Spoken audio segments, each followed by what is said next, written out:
Hi everybody, today's Thursday, June 18th. Bonjour à tous.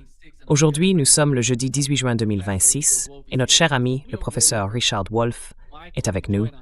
Nous attendons encore Michael, il va nous rejoindre en cours d'émission. Mais commençons, Richard, par ce qui s'est passé hier soir.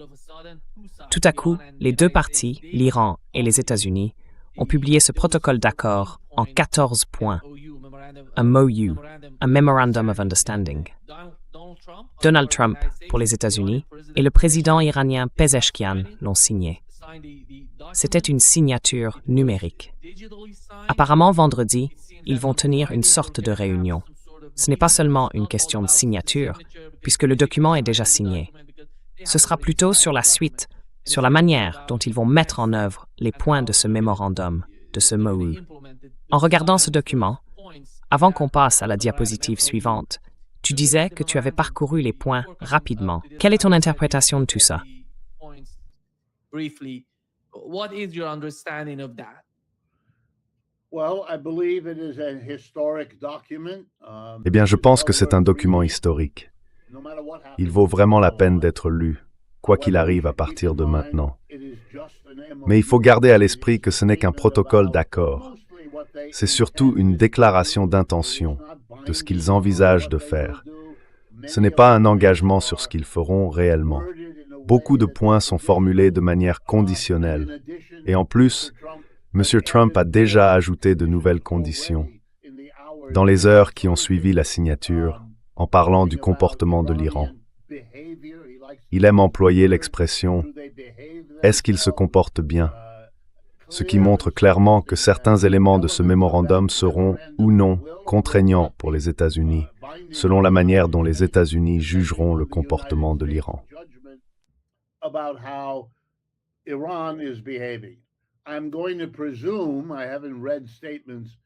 Je vais supposer, je n'ai pas lu les déclarations des responsables iraniens, mais je vais partir du principe qu'ils adoptent la même position.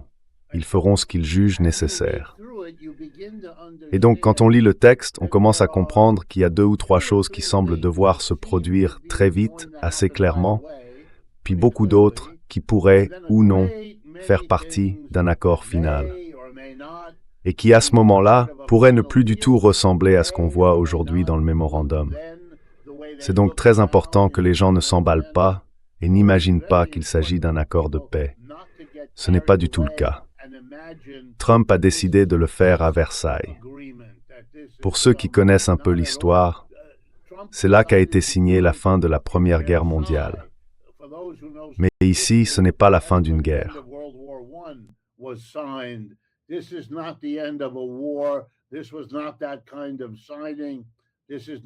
Ce n'était pas ce genre de signature. Et ce n'est pas ce genre de document. Cela dit, il me semble, comme à une majorité de gens, pas seulement dans le monde, mais aussi parmi les Américains de tous bords politiques, que c'est une perte pour les États-Unis et un gain pour l'Iran. Même les partisans républicains de M. Trump sont au minimum profondément divisés sur ce sujet. Un nombre important de personnes, représentant une part importante de sa base, regardent cela et n'en reviennent pas vraiment. Et je tiens à le dire d'emblée pour que ce soit bien compris.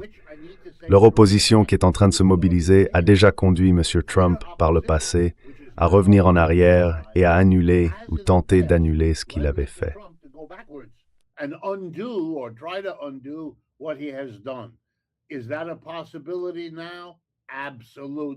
Est-ce que c'est une possibilité aujourd'hui? Absolument. Ce serait naïf de ne pas voir ce processus à l'œuvre. Et ça renvoie à une vieille tradition américaine, bien plus ancienne d'ailleurs que M. Trump. Il s'en sert, il la chevauche, mais elle existait bien avant lui.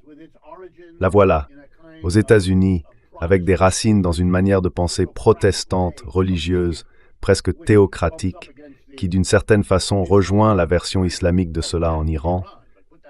Mais laissons ça de côté un instant. Ici, aux États-Unis, on a tendance à diaboliser l'adversaire. S'il y a un Staline en Russie, ou aujourd'hui un Poutine en Russie, s'il y a un Saddam Hussein, un Muammar Kadhafi, un ayatollah en Iran, ce sont des figures du mal, des monstres.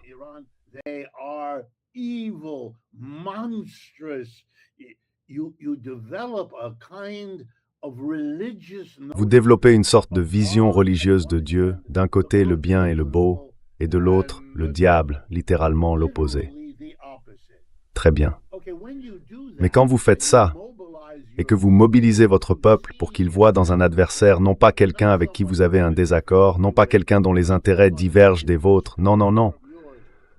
Vous le faites voir, et je cite ici nos plus hauts responsables, comme l'Iran est un mal monstrueux. Fin de citation. Un monstre maléfique. Eh bien, on ne peut pas faire de compromis avec un monstre maléfique. On ne passe pas d'accord. Nous avons toute une littérature là-dessus. Méphistophélès, la catastrophe ironique de celui qui passe un pacte avec le diable. C'est un vieux thème. On ne fait pas ça.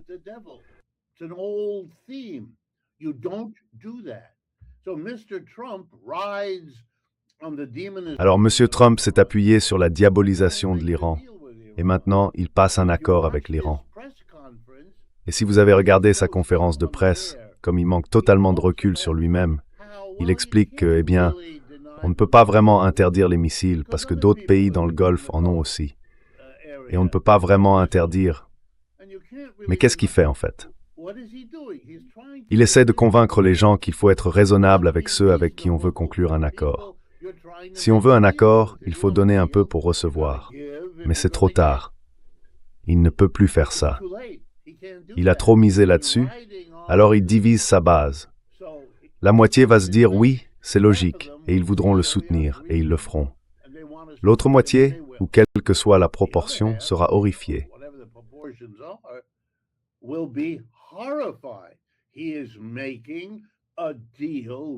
Il est en train de passer un pacte avec le diable, ce que nous, les gens bien. Et là, on entre dans quelque chose de vraiment fou. Et de tout ça, honnêtement, je ne sais pas ce qui va sortir. Et je ne pense pas que qui que ce soit le sache. Prédire l'avenir, c'est toujours risqué. Et dans cette situation, c'est 2 fois plus risqué. Mais voilà ce qui va se passer. D'après ce qu'on peut comprendre, et tout ça j'y reviendrai dans un instant, c'est conditionné par Israël et par la relation entre les États-Unis et Israël. Une relation qui devient, à mon avis, de plus en plus importante à chaque heure qui passe. Mais avant d'en arriver là, rapidement. Premièrement, le détroit d'Ormuz va rouvrir. Deuxièmement, les pétroliers vont à nouveau pouvoir y circuler. Ça va rapporter pas mal d'argent, comme on l'a déjà souligné. L'Iran en profitera immédiatement en pouvant à nouveau exporter et vendre son pétrole.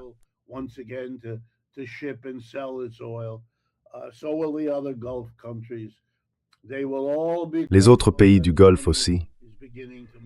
Ils seront tous reconnaissants de voir que l'argent recommence à circuler d'une manière qu'on n'avait plus vue depuis un moment.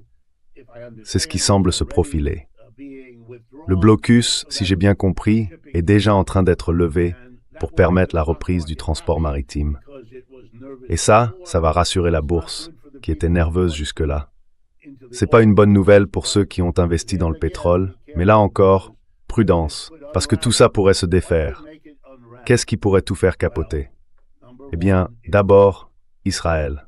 C'est très clair quand on lit le document, en tout cas ça l'était pour moi, que les 2 parties ont convenu que l'intégrité territoriale du Liban serait garantie par les 2 camps.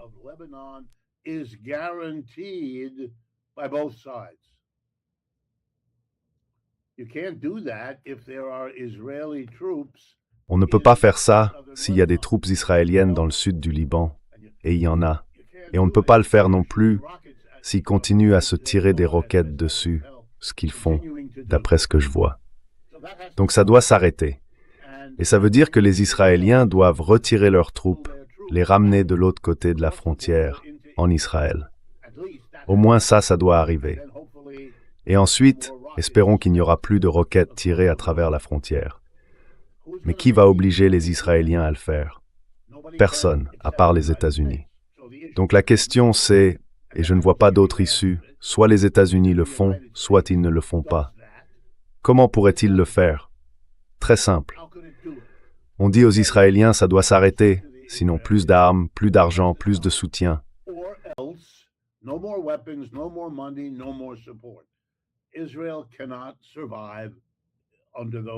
Israël ne peut pas survivre dans ces conditions. Donc le retrait de l'Amérique devient une menace existentielle, plus forte et plus immédiate que n'importe quelle menace venant de l'Iran. C'est la réalité. Vous n'êtes peut-être pas d'accord, mais c'est la réalité. Alors, qu'est-ce que ça voudrait dire si les États-Unis ne le faisaient pas? Il y a une dizaine de façons possibles de le faire. L'une d'elles, que M. Trump essaiera sans doute, c'est de faire semblant, d'une manière ou d'une autre, qu'il n'a pas le pouvoir ou qu'il a dit quelque chose, mais que M. Netanyahou, ou s'il est remplacé M. Bennett, son opposant dans les élections israéliennes internes, qui est en fait un autre Netanyahou sous un autre nom, que ces gens-là ne réagissent pas correctement. Ils leur rejettent la faute. Mais au fond, ça ne changera rien. C'est un jeu qui permet de gagner du temps.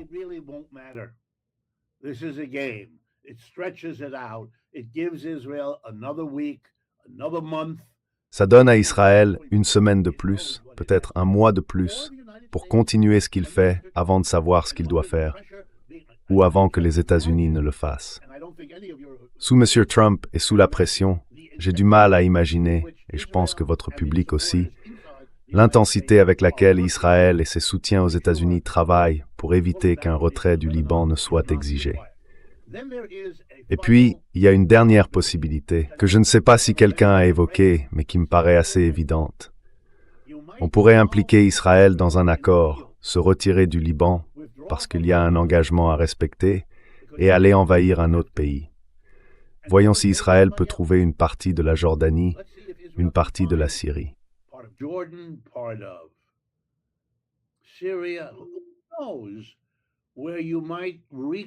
Qui sait, peut-être que vous relancerez un jour un projet de Grand Israël, comme vous l'avez déjà fait.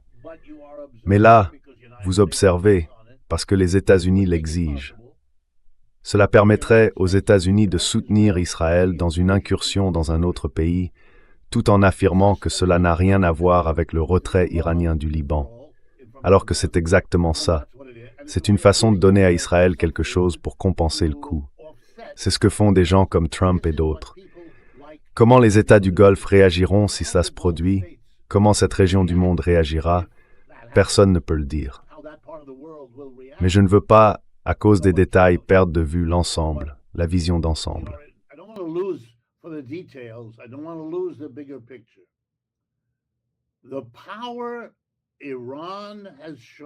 La force que l'Iran a montrée en tenant ses engagements, en gardant sa position, en refusant de se laisser intimider par les États-Unis pour y renoncer, que ce soit sur l'enrichissement de l'uranium ou le contrôle du détroit d'Ormuz, au fond, peu importe.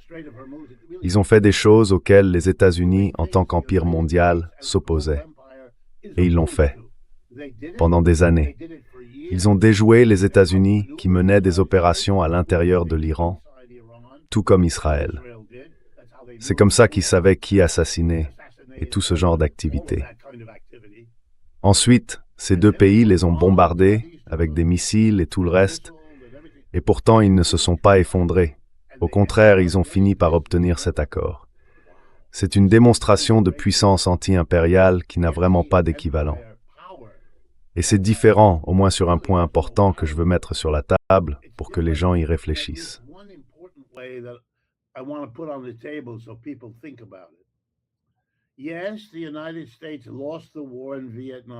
Oui, les États-Unis ont perdu la guerre du Vietnam, ils ont perdu la guerre en Afghanistan, et en gros, ils ont aussi perdu la guerre en Irak. Mais dans ces trois cas, d'immenses contingents de soldats américains ont été engagés. On les a envoyés à plus de 10 000 kilomètres, ils ont débarqué là-bas, avancé à travers le pays, comme une énorme armée sous contrôle américain. Et la stratégie militaire américaine en a tiré une conclusion. Une guerre terrestre en Asie, c'est pas une bonne idée. Alors, quelle est l'option militaire qui reste? La puissance aérienne. Les avions, les bombes, les roquettes. Donc, ils n'ont pas utilisé de troupes au sol en Iran. Jamais, pas une seule. Ils ont utilisé des avions, des missiles, des drones, tout le reste. Et ils ont échoué. Ils ont échoué avec une armée terrestre au Vietnam, en Afghanistan et en Irak, et maintenant, ils échouent sans armée terrestre. Et vous savez ce que ça veut dire au final? Ça veut dire qu'on a affaire à un empire qui ressemble plus à un tigre de papier qu'à un vrai tigre.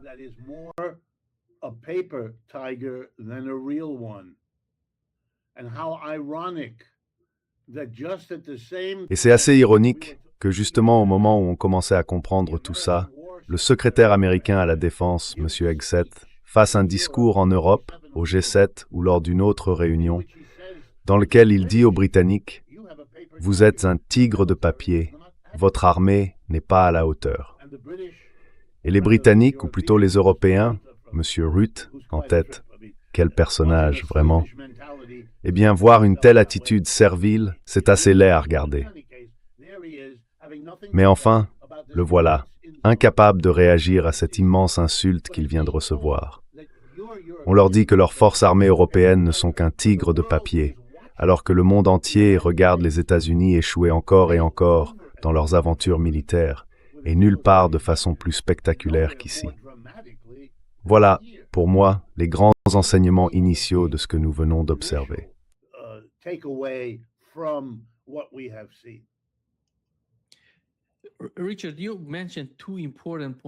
Richard, tu as évoqué deux points importants. L'un concerne ce à quoi Donald Trump est confronté dans le cas de la guerre avec l'Iran. L'autre, c'est l'économie. L'économie mondiale était sous une pression énorme. Et Donald Trump lui-même a déclaré hier que les réserves de pétrole des États-Unis étaient à environ 4 semaines d'être, disons, épuisées de façon critique. Et l'autre point, c'est le stock de missiles, les systèmes de défense aérienne, les intercepteurs et tout ce qui va avec. Sont deux facteurs essentiels.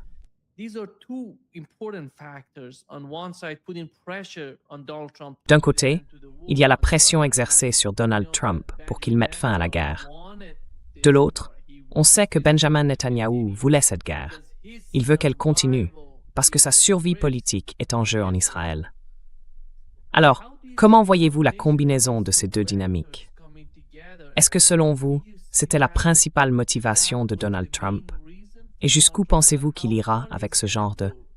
Vous avez dit qu'il s'agissait d'un protocole d'accord. Un document en soi, ça ne veut rien dire. Il n'y a pas d'accord. Rien de concret.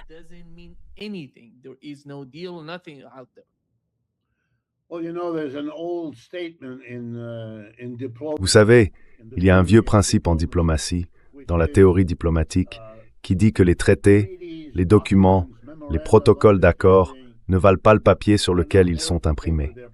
Autrement dit, ils sont déjà dépassés avant même que l'encre ne soit sèche. En clair, ce sont des arrangements temporaires. Mais dès que l'histoire change, et elle change tout le temps, ces accords deviennent obsolètes. Très vite, ceux qui ont signé le traité, n'importe quel traité, commencent à ressentir le besoin d'en modifier une partie ou d'y ajouter une nouvelle idée.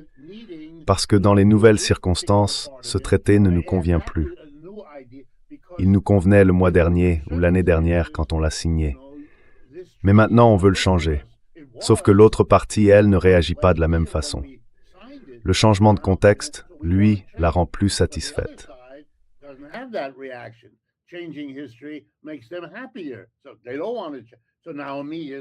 Donc, ils ne veulent pas changer. Alors tout de suite, il y a un conflit sur ce qui avait été convenu. Il ne faut pas voir ça comme un échec. C'est simplement comme ça que les choses fonctionnent.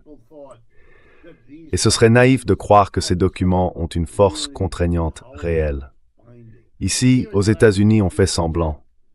On a même une Cour suprême qui nous dit, enfin les juges conservateurs le disent, qu'ils sont des interprètes stricts, c'est-à-dire qu'ils suivent à la lettre la Constitution. Mais non, ce n'est pas vrai.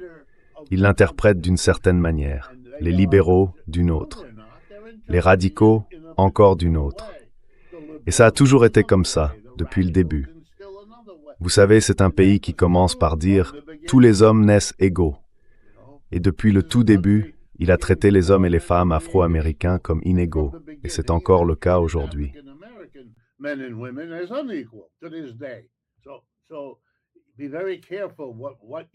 Alors, faites très attention à ce que vous attribuez à tout ça. Je pense que vous avez raison, monsieur. Les Israéliens se sont engagés à un niveau qui, encore une fois, renvoie à ce que je disais tout à l'heure, parce qu'ils ressemblent aux Américains sur ce point. Ils ont diabolisé leurs adversaires. Ils ont voulu s'assurer que leurs adversaires, qu'ils soient égyptiens, turcs, iraniens, arabes en général, peu importe, ou même l'ensemble des Nations Unies quand elles votent contre eux, soient perçus comme des gens mauvais, des gens qui ne comprennent pas la Shoah, qui ne veulent pas qu'Israël existe. Toute cette hystérie, cette hyperventilation, qui est d'ailleurs parfois alimentée par ce que dit l'autre camp, reste malgré tout une mentalité particulière, qui prend tout cela au pied de la lettre. Et en Israël comme aux États-Unis, on retrouve cette mentalité.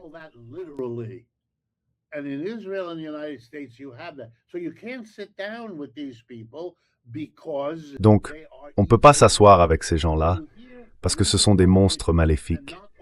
Quand on entend des responsables politiques, et pas seulement les conservateurs les plus extrêmes, mais beaucoup, pas tous, mais beaucoup, des principaux dirigeants israéliens, ils parlent comme ça, comme beaucoup de dirigeants américains d'ailleurs. On ne peut pas s'asseoir, on diabolise. D'ailleurs, en Israël, ça prend une autre forme. Ce mot merveilleux qui nettoie le meurtre et le rebaptise, si vous me permettez, en décapitation, le besoin d'assassiner les dirigeants des autres. Mais qu'est-ce que vous faites? Cet acte ultime, je te tue, c'est une mentalité, un langage de l'Ancien Testament. Et en Iran, vous êtes allé tuer quelqu'un qui n'est pas seulement un dirigeant politique, mais aussi un chef religieux. Donc vous, le diable, vous avez tué le diable, comme s'il n'y en avait pas un autre prêt à surgir juste derrière lui.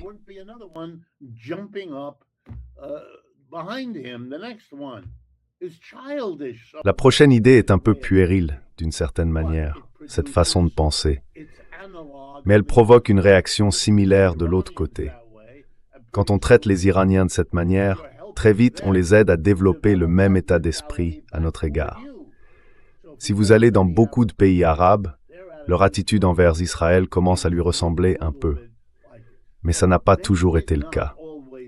Du moins pas d'après ce que je connais de l'histoire arabe. Et les Juifs non plus ne faisaient pas ça. Même les sionistes ne le faisaient pas toujours. Mais aujourd'hui, ils le font, et depuis longtemps, et ça leur fait du tort, tout comme ça fait du tort à Trump.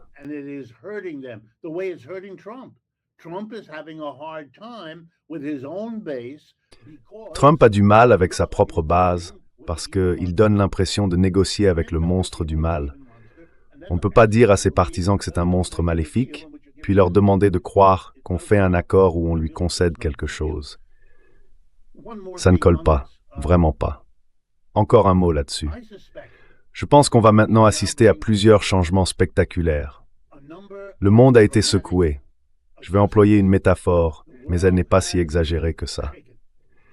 Revenons quelques années en arrière pendant la pandémie. Du jour au lendemain, partout sur la planète, chaque pays s'est retrouvé à lutter contre la COVID-19.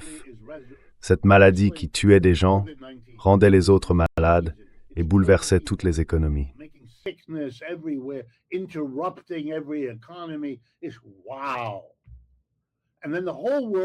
C'est incroyable. Et ensuite, le monde entier doit s'adapter dans ses traitements médicaux, s'adapter sur le plan économique, politique, surtout en fait. Je pense qu'on va commencer à le voir maintenant. Le monde va devoir s'ajuster au fait que dépendre de longues chaînes d'approvisionnement, c'est un pari très risqué. Vous voulez vraiment faire ça? C'est pas une question de tout ou rien. Ça veut dire que, parmi tous les autres risques auxquels les entreprises pensent d'habitude, il faut maintenant en ajouter un de plus. Un qu'elles n'avaient peut-être pas vu avant, ou auquel elles n'avaient pas accordé autant d'importance qu'elles devraient aujourd'hui.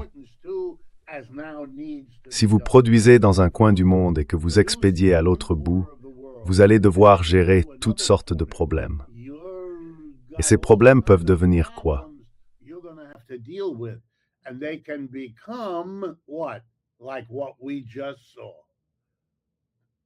Comme ce qu'on vient de voir. Il y a d'autres détroits, il y a d'autres options. Réfléchissez un peu. On peut très bien imaginer politiquement que ça arrive. Géographiquement aussi, c'est possible, et ainsi de suite. Donc, toutes les entreprises impliquées à l'échelle mondiale sont en train de repenser leurs investissements, le choix de leurs implantations, leurs décisions d'investissement. Et chaque pays doit faire la même chose. Est-ce qu'on veut vraiment une base militaire américaine ici? Regardez ce qui s'est passé avec celle du Koweït, de Bahreïn ou d'autres encore. C'est peut-être pas une très bonne idée. Et croire que les États-Unis vont nous protéger, c'est absurde. Ils n'ont pas pu protéger. Est-ce qu'ils ont protégé le Koweït et Bahreïn? Non. La République arabe unie? Non. Je ne sais pas comment ils vont s'adapter. Il va falloir faire des choix. Et maintenant, on en vient aux réserves de pétrole. Qu'est-ce que vous allez faire? Vous allez les reconstituer? Eh bien, si vous le faites, ça veut dire que les prévisions d'une baisse du prix du pétrole sont peut-être très prématurées. Parce que si le pétrole n'est pas monté autant qu'il aurait pu, c'est peut-être parce que vous en avez écoulé une partie. D'ailleurs, les chiffres pour la Chine se sont effondrés. Ils ont arrêté d'importer massivement du pétrole, sans doute parce qu'ils ne pouvaient plus en obtenir du Moyen-Orient. Mais ils ont pu le faire parce qu'ils ont la plus grande réserve au monde. Ils ont puisé dedans. Les États-Unis aussi ont utilisé leurs réserves, ou du moins une grande partie. Est-ce qu'ils vont les reconstituer? C'est une décision à prendre. Et s'ils le font, le prix du pétrole évoluera différemment de ce qu'il ferait s'ils ne le faisaient pas.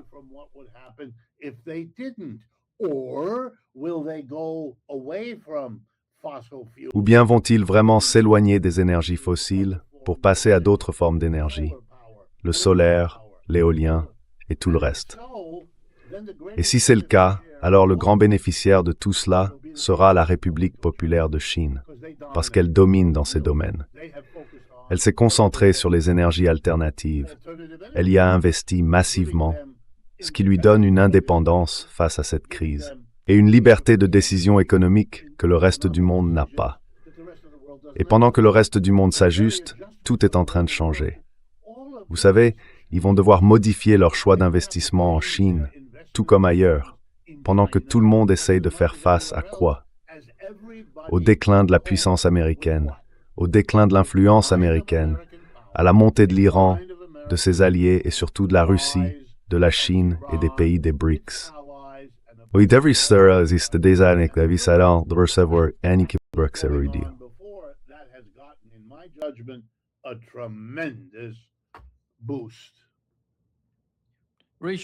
Richard, qu'est-ce que tu as pensé du livre The Art of the Deal de Donald Trump?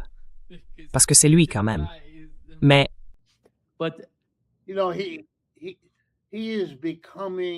tu sais, il devient visible pour ce qu'il a toujours été, un clone. Tu vois, ça me fait penser à quelque chose que ma grand-mère m'a dit un jour, quand elle était très âgée. Elle me disait qu'elle avait honte de son âge. Et je l'ai rassurée et je lui ai dit « Grand-mère, on t'aime, tu comptes pour nous », ce qui était vrai, bien sûr. Et là, elle m'a regardé et elle m'a dit « Oui, mais en vieillissant, je deviens stupide ». Elle m'a expliqué qu'elle se souvenait de ce genre d'erreurs qu'elle faisait quand elle était jeune, mais qu'à l'époque, elle avait au moins le sentiment d'apprendre de ses erreurs.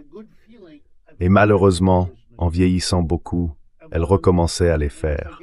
Et cette fois, elle ne pouvait plus espérer en sortir.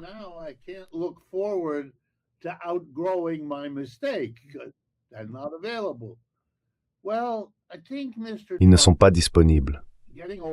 Eh bien, je pense que M. Trump vieillit. Il s'endort de plus en plus souvent. Et maintenant, les médias le surprennent sans arrêt en train de dormir, en pleine réunion, ou même pendant une conférence de presse. C'est un peu comme ce qu'on a vu avec M. Biden à la fin de son mandat.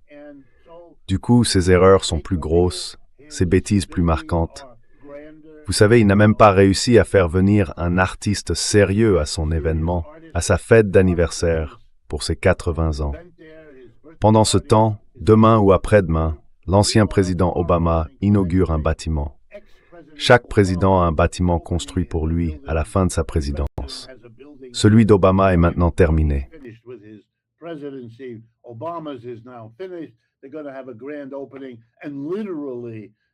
Ils vont faire une grande inauguration. Et vraiment, tous les grands acteurs d'Hollywood, tous les grands sportifs, ils seront là. C'est difficile pour lui. Ils célèbrent tous un président qui ne l'est pas, et aucun d'eux n'ira célébrer un président qui l'est. À un moment donné, Il ne peut plus faire semblant que ça n'a pas d'importance, parce que pour la plupart des gens, ça en a. On vient d'avoir le championnat, vous savez peut-être, de notre équipe de basket professionnelle. Et cette année, c'est la ville de New York qui a gagné. L'équipe s'appelle les Knicks, c'est le nom complet des Knickerbockers. Et donc, ils ont joué leur finale contre une équipe de Californie.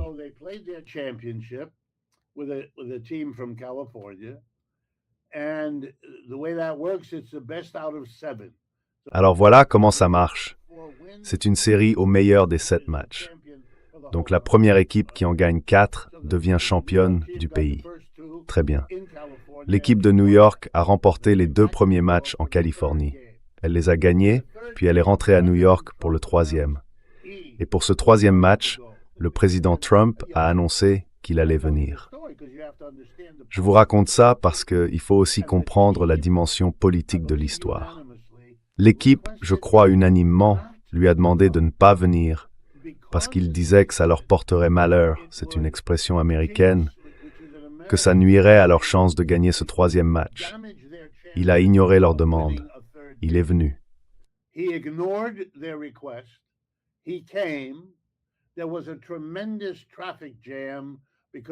y a eu un énorme embouteillage parce qu'il était entouré de sécurité, de police, de militaires et tout le reste.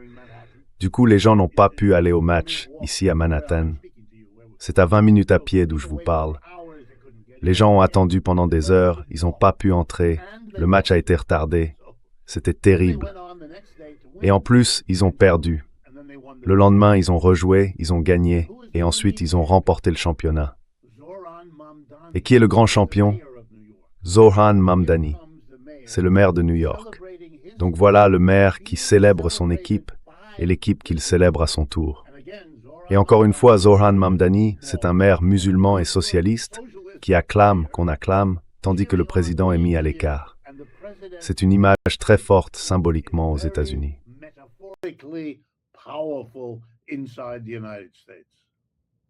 Yeah. Richard, when people arguing that Richard, quand les gens disent que, enfin, si on part du principe que le protocole d'accord, le document est réel, beaucoup affirment que l'Iran en sort grand gagnant. Mais quand je regarde ce document, tout ce qu'ils demandent, ce sont des choses normales. Ils demandent la levée des sanctions, la restitution des avoirs iraniens gelés et le respect de leur souveraineté. Ce sont des demandes tout à fait normales, parce qu'on a l'impression qu'on vit encore dans une forme d'esclavage. Vous voyez, l'esclave finit par dire « J'en ai assez de ce que tu m'as fait jusqu'ici ». C'est étrange parce que beaucoup voient l'Iran comme le gagnant et les États-Unis comme...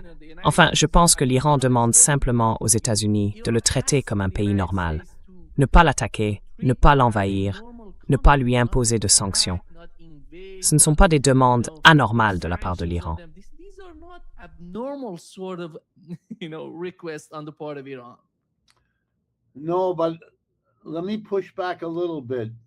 Non, mais laisse-moi te contredire un peu, Nima, là-dessus. Tu as raison, bien sûr. Mais les États-Unis ne fonctionnent pas comme ça. Un hégémon, ça ne marche pas comme ça. Ce n'est pas ça, un empire.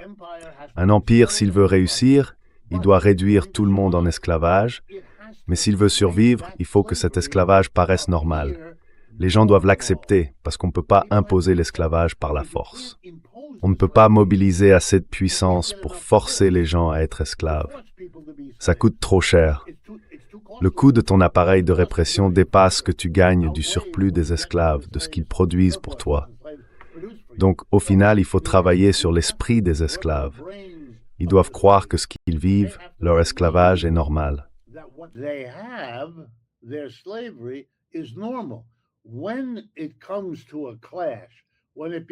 Quand le conflit éclate, quand ça devient insupportable, une idée commence à germer dans l'esprit de l'esclave. Attends une seconde. Et là, il ou elle dit exactement ce que tu viens de dire. Qu'est-ce que je demande au fond? Je veux pouvoir me lever le matin, prendre le petit déjeuner avec mon mari, ma femme ou mes enfants, travailler pour ma communauté, être respecté, puis rentrer chez moi et avoir un peu de temps. Je ne demande pas la lune. Les Iraniens voulaient tout ça aussi. Ils en ont pris conscience. Et voilà l'ironie. Et là, il faut vraiment la philosophie de Hegel pour comprendre. C'est toujours comme ça. La manière dont l'Empire exerce son contrôle fait naître chez ceux qu'il domine le germe de cette idée. Attends, ce n'est pas nécessaire, ce n'est pas normal. Et c'est là que naît la révolution. Therein lies the revolution. Somewhere in Iran, somewhere. Quelque part en Iran, quelque part. Et comme tu fais partie de cette culture que tu en viens, tu comprends tout ça bien mieux que moi. J'ai besoin que tu m'aides. Mais d'une façon ou d'une autre, à un moment donné, dans l'histoire de l'Iran, disons au cours du dernier siècle au moins, il s'est passé quelque chose. L'exemple le plus simple, ce serait Mossadegh en 1953. D'une manière ou d'une autre, le peuple iranien s'est rassemblé. Il a porté au pouvoir cet homme qui voulait nationaliser le pétrole. Ils avaient compris. Et puis, le voir être renversé par les Américains et les Britanniques, au moins chez les jeunes, quelque part, ça a fait tilt. Attends une minute, comment ça? Les Britanniques n'ont pas mis le pétrole sous notre sol. C'est Allah qui l'a fait, ou peu importe, mais pas eux. Qui sont-ils, eux? Quoi?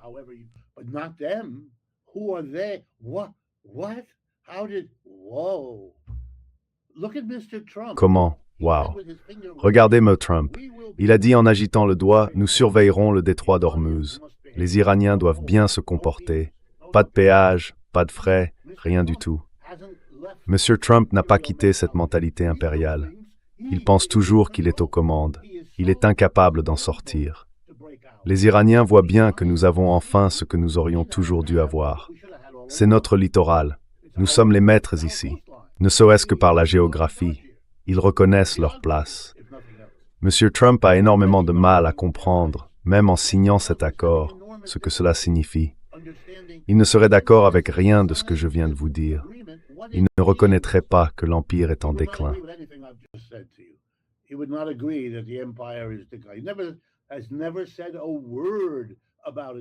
Il n'a jamais prononcé un mot sur un empire en déclin. Le plus proche qu'il ait fait, c'est l'allusion de MAGA. Rendre à l'Amérique sa grandeur suppose qu'elle n'est plus tout à fait aussi grande qu'avant. Mais même ça, il ne peut pas le dire. Il ne peut tout simplement pas le dire. Pour lui, c'est toujours en avant, toujours plus haut. Et ça, c'est un indice. Personne ne devrait croire que les États-Unis ne sont pas capables d'ignorer ce mémorandum, de le contourner, de l'éviter, de le nier, ou même de l'interpréter jusqu'à le faire disparaître. Les Iraniens, eux, et je ne veux pas paraître grossier en disant ça, ils ont maintenant le pouvoir. Ils peuvent fermer ce détroit et ils peuvent faire comprendre au monde entier qu'il va falloir composer avec eux. Et ils peuvent dire « Nous ne sommes pas assez forts ».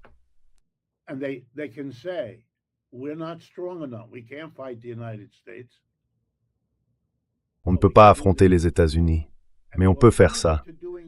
Et l'alternative, ce serait de retomber dans une forme d'esclavage total. Et ça, on ne le fera pas. Le reste du monde n'aimera pas ça. On le voit déjà aux Nations Unies, avec les votes contre l'Iran. C'est bien plus facile d'accuser l'Iran d'avoir fermé le détroit que de blâmer les États-Unis pour avoir bombardé l'Iran. Mais les Iraniens ont tenu bon, et ils ne sont pas seuls. Ils ont les Russes, ils ont les Chinois, ils ont la moitié du soutien des BRICS. Et ça, c'est un changement dans la situation mondiale, un changement qui coûte cher aux États-Unis. Mais ce coût, c'est le déclin de l'Empire dont on parle dans votre émission depuis des mois.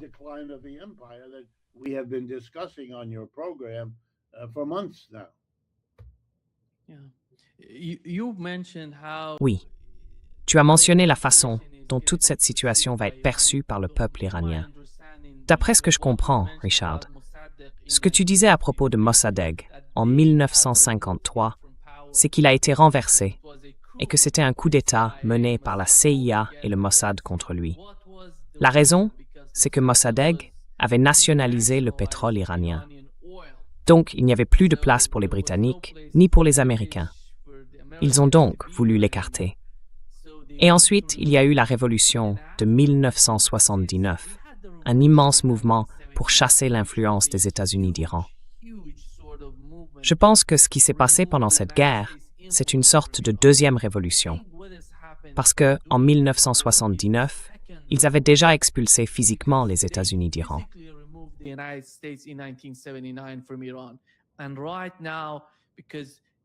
Et en ce moment, parce que l'Empire n'est plus présent physiquement, regardez comment il essaie quand même d'imposer des sanctions, de mettre la pression sur le peuple iranien, d'écraser l'économie, de la détruire de l'extérieur comme de l'intérieur.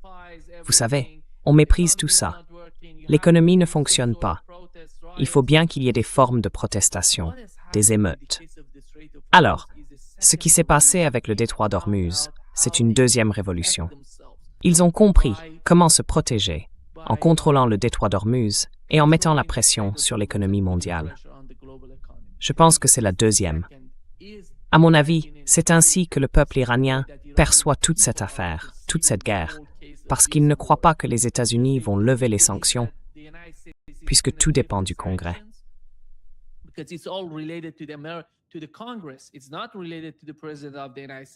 Ça n'a rien à voir avec le président des États-Unis. Tout ça, même avec ces 300 milliards de dollars dont il parle, on va soi-disant avoir une aide à la reconstruction en Iran, et toutes ces absurdités, à mon avis. Rien de tout ça n'arrivera, et tout le monde le sait. Mais ce qu'ils ont entre les mains, c'est le détroit d'Ormuz. Et là, ils peuvent vraiment contrôler leur avenir. C'est pour ça que la nuit dernière, à minuit, les États-Unis ont levé les sanctions sur le secteur pétrolier et énergétique de l'Iran, sur les produits pétrochimiques, sur tout ça. C'est donc quelque chose de nouveau pour le peuple iranien. Vous savez, cette idée d'esclave domestique et d'esclave des champs, l'esclave de la maison, se sent, vous voyez, dans ce concept-là. Mais ils sont en train d'en sortir. Et c'est pour ça que j'appelle ça la deuxième révolution.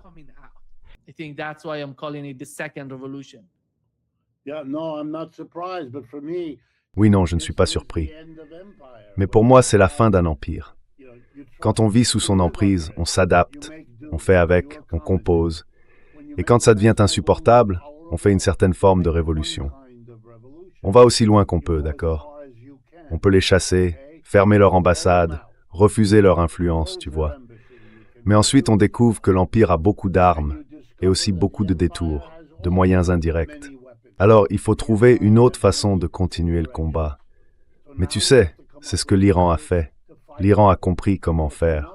Ça leur a pris du temps, bien sûr. Réfléchis-y. Ils étaient déjà sous la pression de l'Occident avant Mossadegh. Puis Mossadegh, c'est une percée. Mais ça n'a pas duré très longtemps.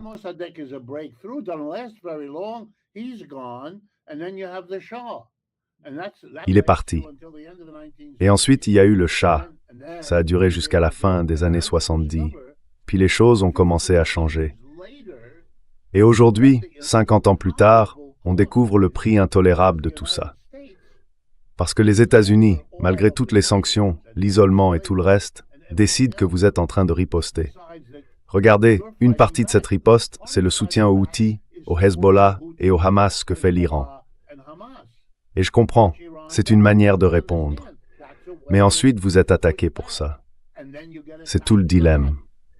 Et maintenant, vous avez trouvé une autre façon encore. Mais là-dessus, je pense que vous avez raison de le souligner. Ne vous imaginez pas que les États-Unis vont maintenant abandonner.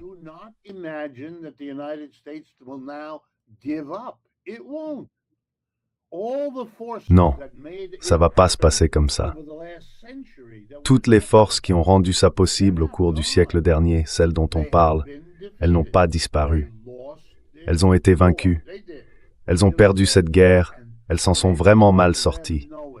Et beaucoup d'entre elles le savent. Alors maintenant, elles vont devoir revenir, qu'elles l'admettent publiquement ou non. Elles vont organiser des séminaires à Washington où mes collègues seront assis. Elles vont se demander « Qu'est-ce qui s'est passé ici? Pourquoi on a perdu? Qu'est-ce qu'on doit faire différemment? Comment on gère l'Iran? Mais aussi l'Irak et puis tous les autres pays, peu importe lesquels. On va voir toutes sortes d'ajustements. »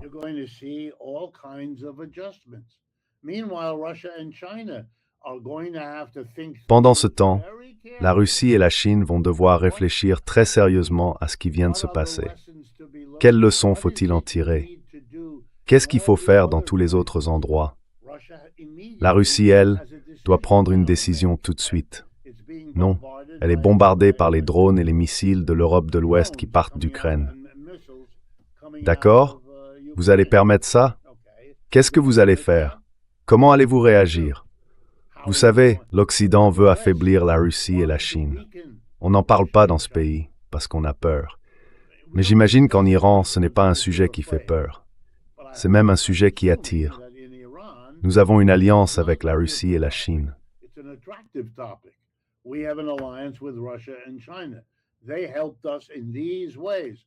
Ils nous ont aidés de plusieurs façons. Certaines qu'on connaît, nous, les observateurs, des gens comme vous et moi, et d'autres, j'en suis sûr, qu'on ne connaît pas, qu'ils ont gardées secrètes pour des raisons que je comprends. Ils vont devoir réfléchir à tout ça. Comment utiliser la frontière entre la Russie et la Chine, cette frontière qu'on peut faire bouger? Qu'est-ce qu'on peut y faire passer? On peut y faire passer des drones chinois. Ce sont les plus grands producteurs de drones au monde. L'Iran aura autant de drones qu'il en voudra, sans fin, qu'il les fabrique ou non sur place. Et je sais qu'ils en produisent, mais même s'ils ne le faisaient pas, la Chine peut les livrer à la Russie. Et la Russie, elle, les met sur un bateau.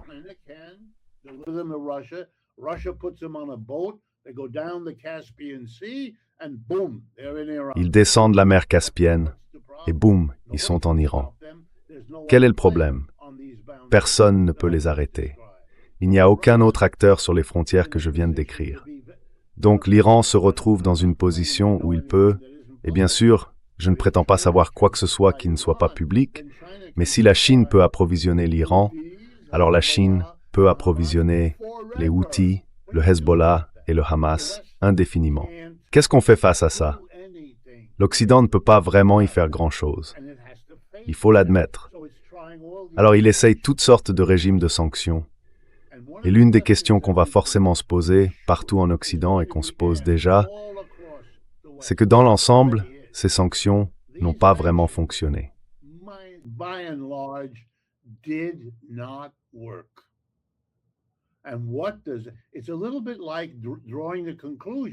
C'est un peu comme tirer une conclusion pour revenir à quelque chose dont on a déjà parlé.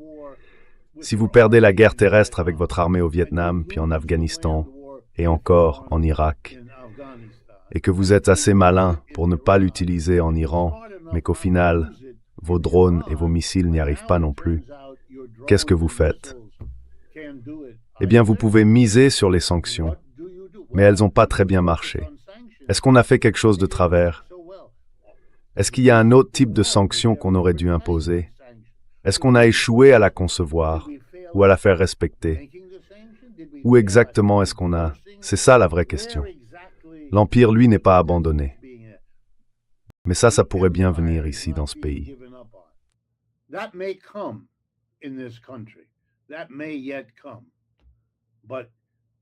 Ça viendra peut-être, mais on n'en est pas encore là. Regardez, même en Grande-Bretagne, ils n'ont toujours pas renoncé. Ils s'imaginent encore être autre chose qu'une petite île froide et humide au large de l'Europe. C'est ce qu'ils étaient, et c'est ce qu'ils redeviennent aujourd'hui. Ils pensent encore que le couronnement de leur roi est un événement mondial important. Et vous savez, waouh, ça devrait vous servir de leçon. Combien de temps, après la disparition d'un empire, peut-il continuer à vivre dans l'esprit de ceux qui l'ont accepté? Ça vous rendra peut-être plus compatissant envers les Iraniens qui ont accepté une position d'asservissement. Mes compatriotes américains, noirs et métis, vivent ce problème en permanence. Eux aussi, comme vous, veulent simplement dire « Tout ce que je veux, c'est une vie normale ».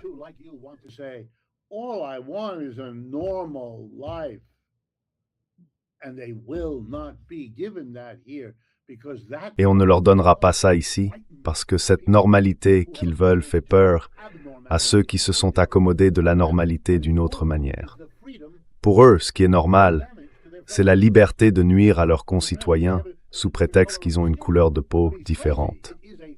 Franchement, c'est fou. C'est une folie, mais c'est le monde dans lequel on vit. Mais encore une fois, Nima, je ne veux rien enlever à l'ampleur de ce que le peuple iranien mérite. C'est quelque chose dont toi et moi avons parlé dès le tout début, début mars, juste après.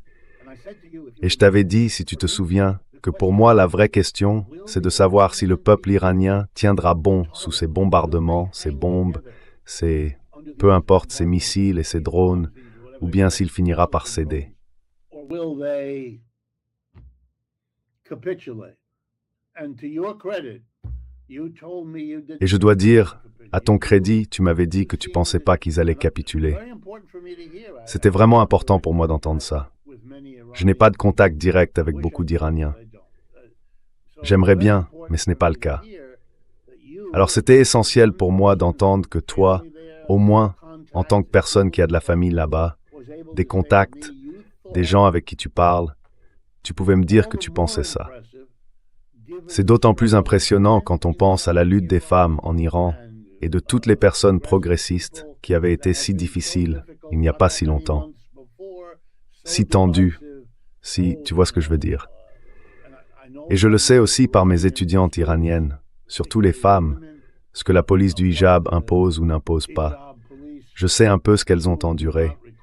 Et malgré tout, elles se sont rassemblées pour résister à un danger encore plus grand. Rimer, c'est vraiment impressionnant. Very impressive. One other outcome, Richard, since you mentioned Il y a aussi une autre conséquence, Richard, puisque tu as évoqué ce sujet. Eh bien, ce sujet n'existe plus. À cause de cette guerre, il a disparu. Personne ne parle plus, tu sais, du mouvement des femmes, de tout ça. Ça n'existe plus. Il n'y a plus de police, plus rien du tout. Et les gens se rassemblent, unis. La guerre a uni tout le peuple iranien. Aujourd'hui, ce sujet est terminé. Je peux te le confirmer. Pensez-vous que l'opposition à l'obligation de porter le hijab va revenir?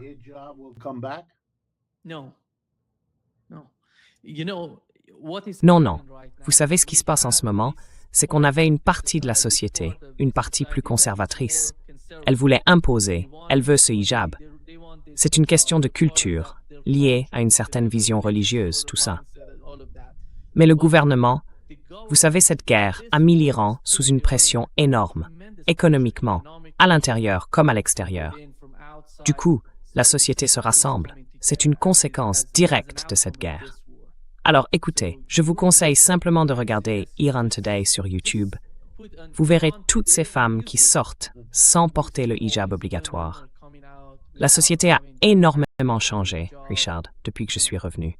The society has changed tremendously, Richard, because I got back. You remember, I went to Iran on December. Tu te souviens, je suis allé en Iran en décembre 2025. J'y suis resté 2 mois et j'ai observé à quel point la société avait tout changé dans tous les domaines et qu'elle était devenue plus ouverte. Les gens parlent des pires critiques du gouvernement iranien. Ces critiques vivent en Iran, pas à l'extérieur. Ils mènent leur vie là-bas. Et ça m'a vraiment surpris. Je pense que ces problèmes appartiennent au passé et que la société trouve ses propres solutions, de l'intérieur, pas de l'extérieur. La solution ne vient pas de l'extérieur. Elle est là, en Iran, et les gens apprennent à vivre ensemble.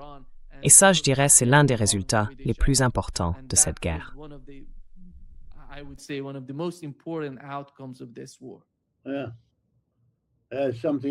Oui, c'est un sujet sur lequel je pense qu'on devrait revenir dans une prochaine émission. Je suis désolé que Michael n'ait pas aimé. Oui, exactement. Merci beaucoup, Richard, d'avoir été avec nous aujourd'hui. C'était une bonne discussion. Merci beaucoup. Et je suis sûr qu'on aura encore des choses à dire à mesure que ces 60 jours de négociations avancent et que tous ceux qui ont un intérêt dans cette affaire vont venir défendre ce qu'ils veulent en tirer. Oui, exactement. Merci, Richard. Avec plaisir. Merci.